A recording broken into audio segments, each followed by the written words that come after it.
बिल्कुल नहीं। अच्छे पढ़े लिखे हो तभी इतने बड़े अफसर बने बैठे हो तुम। लेकिन तुम्हारी ना एक प्रॉब्लम है, तुम्हें किताबी ज्ञान तो पूरा है, दीन दुनिया की तुम्हें बिल्कुल खबर नहीं है। तुमने जिस लड़के का सर फोड़ा है, अगर वो मर गया तो समझो तुम्हारी जिंदगी चौपट। मैं भैरवी से प्यार करता हूँ। मैं तुमसे नफरत करती हूँ और हमेशा करती रहूंगी।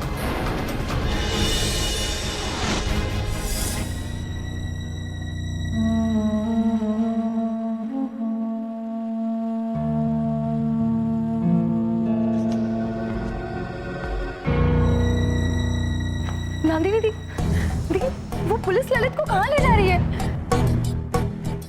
मैंने अभी अभी वैन जाते हुए बाहर देखी। माँ बाबा का नाम रोशन किया है उसने। दी बताओ ना, क्या किया है उसने?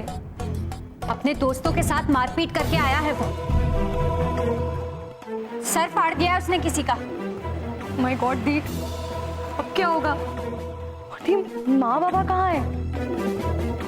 हाँ तो अपने कमरे में बैठकर रो रही और बाबा ने अपने को अभ्यास कक्ष में बंद कर रखा है। दी, मैंने तो उसे कितनी बार कहा था उन गंदे लड़कों की संगत छोड़ देने, वो सुनता कहाँ है? कोई फायदा नहीं है गौरी, इस घर में किसी को अच्छे और बुरे की कोई पहचान ही नहीं रही है। किसी को कोई अंदाजा नहीं है कि माँ बाबा को कितनी तकलीफ हो रही है। दी, एक बात सच बताओ, ये सब ना इतने रेस्ट्रिक्शंस का ही नतीजा है। क्या दिमाग खराब है क्या तुम्हारा? किस रेस्ट्रिक्शंस की बात कर रही हो तुम? माँ बाबा ने हमें किसी भी बात के लिए कभी रोक टोक नहीं की है और इसी का नतीजा है कि सभी लोग इसका नाजायज फायदा उठा रहे हैं। सारे लोगों से क्या मतलब है तुम्हारा दी? और नहीं तो क्या, तुम कोई ललित से कम हो? तुम्हारी भी किन किन लड़कियों से दोस्ती है ना, सब पता है मुझे। प्लीज दी, मेरे फ्रेंड्स के बारे में कुछ भी मत बोलिए, कि खुद के तो फ्रेंड्स हैं नहीं, उनका खुन्नस मुझ पे निकालती रहती है। गौरी, बड़ों से बात करने की तमीज नहीं है तुम में? दी, मुझे ना आपसे कोई बात ही नहीं करनी है।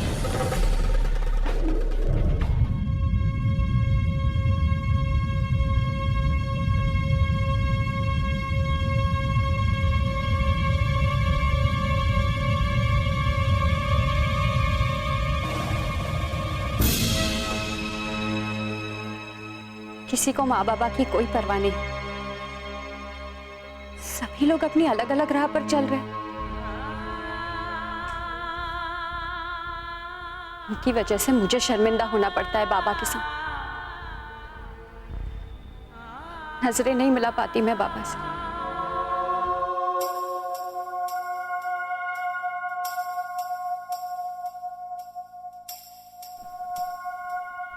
ये क्या तरीका है किसी से बात करने का? कुछ लोगों से ऐसी ही बात की जाती है। आपने सुना नहीं उसने क्या कहा? क्या गलत कहा? अगर वो तुमसे अपना प्यार जता रहा है तो बुराई क्या है इसमें? वो बेंगलोर से यहाँ ये बताने आया कि वो मुझे चाहता है, और अचानक से ये चाहत कहाँ से पैदा हो गई? मती मारी गई है तुम्हारी भैरवी। किसी के जज्बात को तुम समझना ही नहीं चाहती। माँ, मुझे चिढ़ है ऐसे लोगों से जो अपने जज्बात अपनी हथेली पे लेके घूमते हैं। और बचपन के 12 सालों के अलावा आप उसके बारे में जानती क्या हैं? तुम क्या जान गई हो? जरा मैं भी तो सुनो। माँ, जो ये पैसे वाले लोग होते हैं ना, सिर्फ लोगों की जिंदगी के साथ खिलवाड़ करना जानते हैं। वो जो भी कहे मुझे कोई फर्क नहीं पड़ता। भैरवी, भैरवी, बड़ी किस्मत से कोई किसी के दरवाजे आकर खड़ा होता है। मुझे तो उसमें कोई बुराई नजर नहीं आती। अच्छा भला लड़का है, मैं उसके माँ बाप को जानती हूँ। और तुम्हारा तो वो बचपन का दोस्त है। माँ, आप भी दोस्त है, दोस्त है। वो मेरा दोस्त नहीं है, हम सिर्फ पड़ोसी थे। तुम हर बात पे इतना उखड़ क्यों जाती हो? ये कैसी बौखलाहट है? आइंदा से वो इस घर में नहीं घुसना चाहिए, बस। आखिर क्या दोष है उसमें? हाँ, कितना प्यार जताता है, जब भी घर में आता है मेरे पैर छूता है, चाची जी कहकर उसका मुंह नहीं थकता। ढोंग है ये उसका, और पैर छूने से कोई संस्कारी नहीं हो जाता। ऐसे लड़के का मिलना कम भाग्य की बात नहीं होती। रूप, गुण, खानदान वाला लड़का मिलेगा तुम्हें? माँ, ये बोलकर आप मेरा अपमान कर रही हैं और मैं इसे अपना सौभाग्य समझती हूँ कि मेरी जिंदगी में उस जैसा कोई दोस्त नहीं है। फिर भी मैं दोस्ती की बात नहीं कर रही, मैं शादी की बात कर रही हूँ। माँ, कितनी बार कहूँ मुझे शादी नहीं करनी है। और उस सागर को ये गलतफहमी किसने दे दी कि वो अगर अपने प्यार का इजहार मेरे सामने करेगा तो मैं अपनी जिंदगी की डोर उसके हाथ में पकड़ा दूंगी। क्या करोगी? क्या करोगी फिर? अपने गुरु के नाम की माला जपती रहोगी? फिर भी अगर तुमने समय रहते फैसला नहीं लिया तो पछताओगी। पछताने वाला कोई फैसला नहीं किया मैंने संगीत से प्यार किया है जो अजर अमर है। और संगीत की दुनिया में ये सागर जैसे लड़के कीड़े मकोड़े के सिवा और कुछ भी नहीं है। धोखा दे रही हो तुम अपने आप को, धोखा दे रही हो। सामने वाले को जानने पहचानने की कोशिश करो। इतनी फुर्सत किसके पास है माँ? मैंने खुद को जान लिया है और जो लोग खुद को जान लेते हैं ना, उन्हें किसी दूसरे को जानने की जरूरत नहीं पड़ती।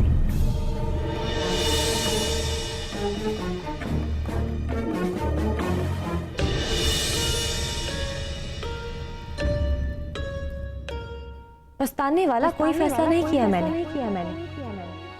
मैंने संगीत से प्यार किया है जो अजर अमर है। और संगीत की दुनिया में ये सागर जैसे लड़के कीड़े मकोड़े के सिवा कुछ भी नहीं है। मैंने खुद को जान लिया है और जो लोग खुद को जान लेते हैं ना, उन्हें किसी दूसरे को जानने की जरूरत नहीं पड़ती।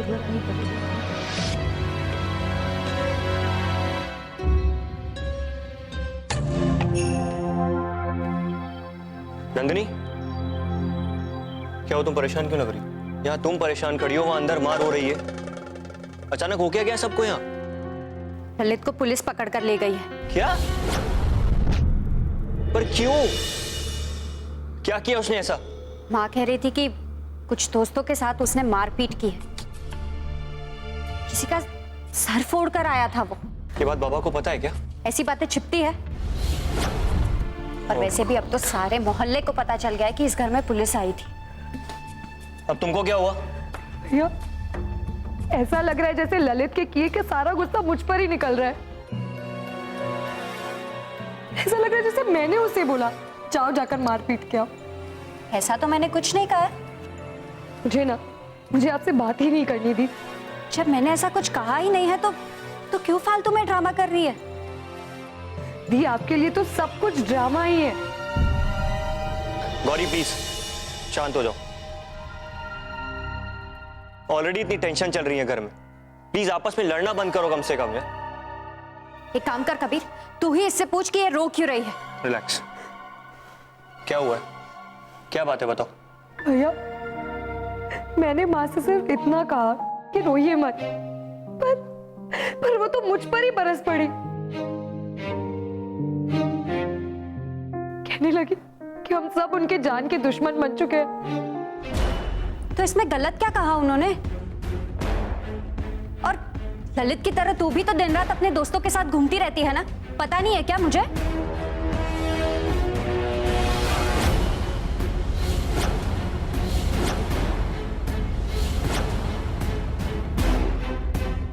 दी प्लीज, आप बाबा की लायक बेटी है ना, बनकर रहिए। मैं नहीं बन सकती। I want to live my life with freedom. Lalit भी यही कह रहा था, देखा ना इसका नतीजा, लॉकअप में है आज वो।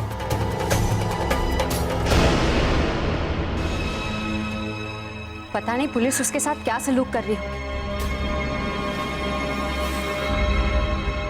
वैसे अच्छा ही है, पिटेगा ना तभी अक्ल आएगी उसे।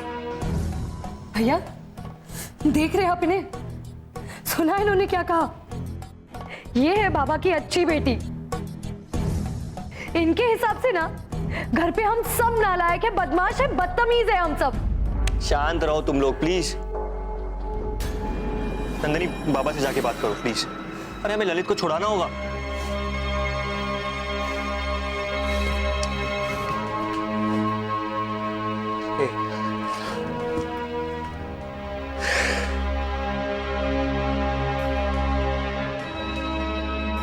मेरा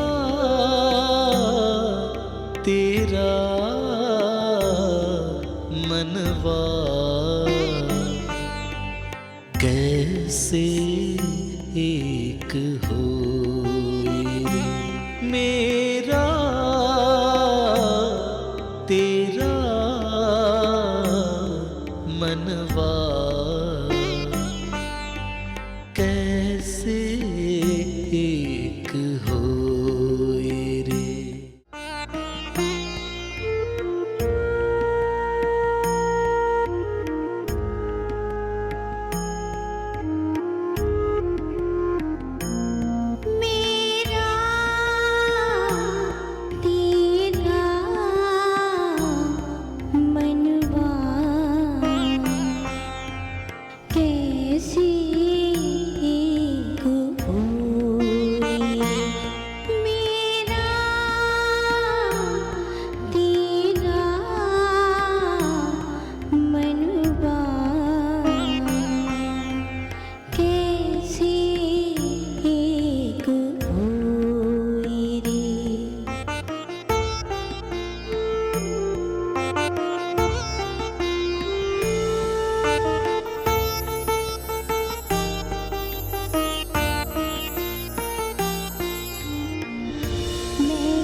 अस्सलाम वालेकुम सरकार।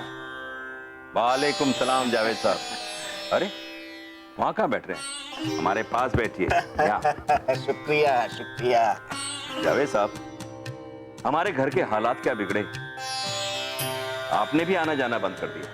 अरे कैसी बात कर रहे हैं सरकार, ये मेरा अपना घर भी है।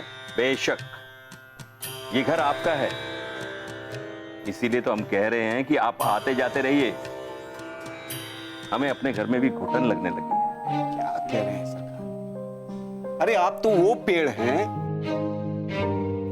जो छांव बांटकर अपनी शदीद धूप में खुद अपने साये को तरसते हैं। जावेद साहब, जिस घर में मां सरस्वती का निवास होता था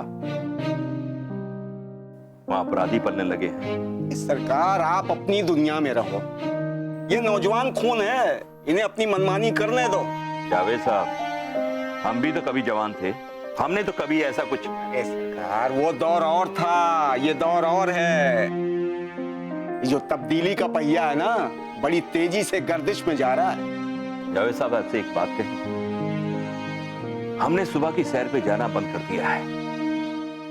लोगों से निगाहें मिलाएं तो कैसे मिलाएं, समझ में नहीं आ रहा। आखिर करें तो क्या करें? क्या कर सकते हैं?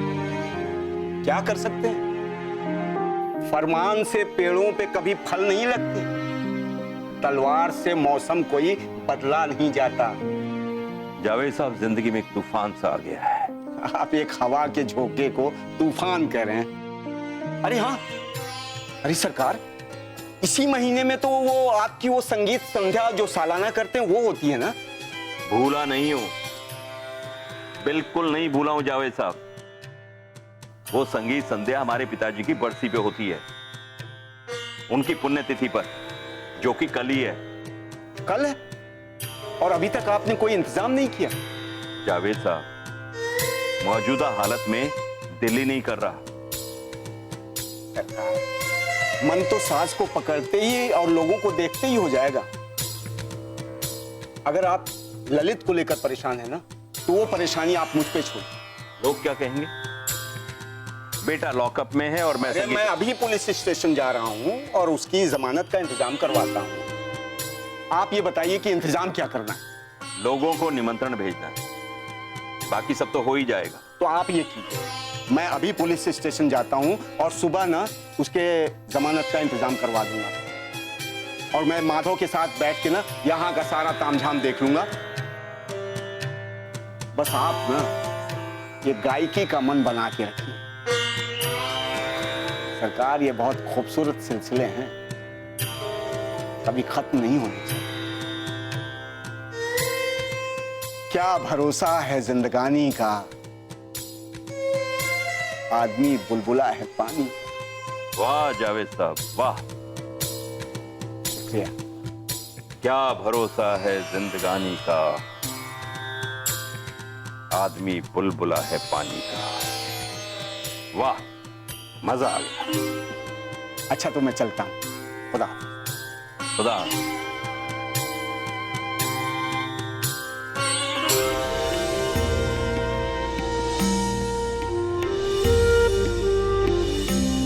मेरा तेरा मनवा कैसे एक हो रे, मेरा तेरा मनवा कैसे एक हो रे।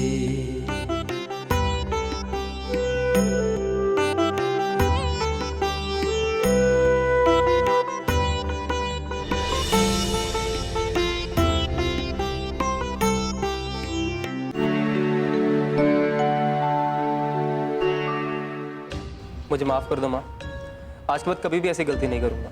दूर हो जा मेरी नजरों से, मुझे तुम लोगों से अभी कोई उम्मीद नहीं रही। माँ की कसम खा के कहता हूँ कि आज के बाद कभी भी ऐसा गलत काम नहीं करूंगा। मेरी झूठी कसम मत खा ललित। ललित, अगर तुम्हें माफी मांगनी है तो बाबा से जाकर मांगो।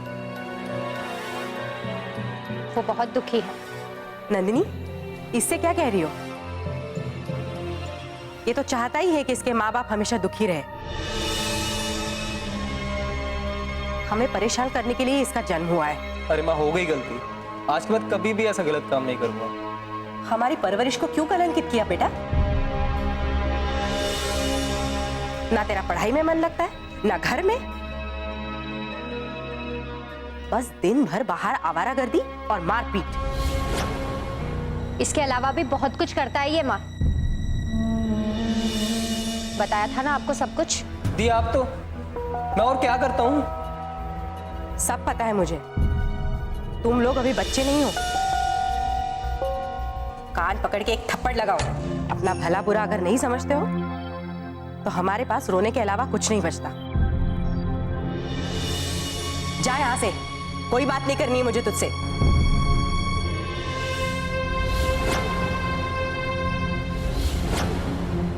जा।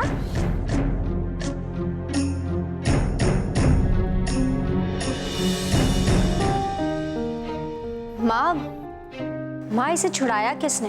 बाबा को बोलने गई थी मैं, लेकिन वो बहुत गुस्से में थे। उन्होंने कुछ कहा तक नहीं। आखिर पुलिस स्टेशन गया कौन था? और कौन नंदिनी? जावेद भाई। हमारे मुसीबत में हमेशा वही काम में आते। मसीहा बन के आए हैं वो। सही कहा माँ। हमारे अपने गोविंद चाचू तो बहुत पराये हो गए हैं। किसी और से क्या शिकायत करनी है नंदिनी? जब मेरे अपने बच्चे जिन्हें मैंने जन्म दिया है वो खुद गलत राह पे चल रहे हैं। पता नहीं क्या पाप किए हैं मैंने जो मुझे इतने दुख मिल रहे हैं।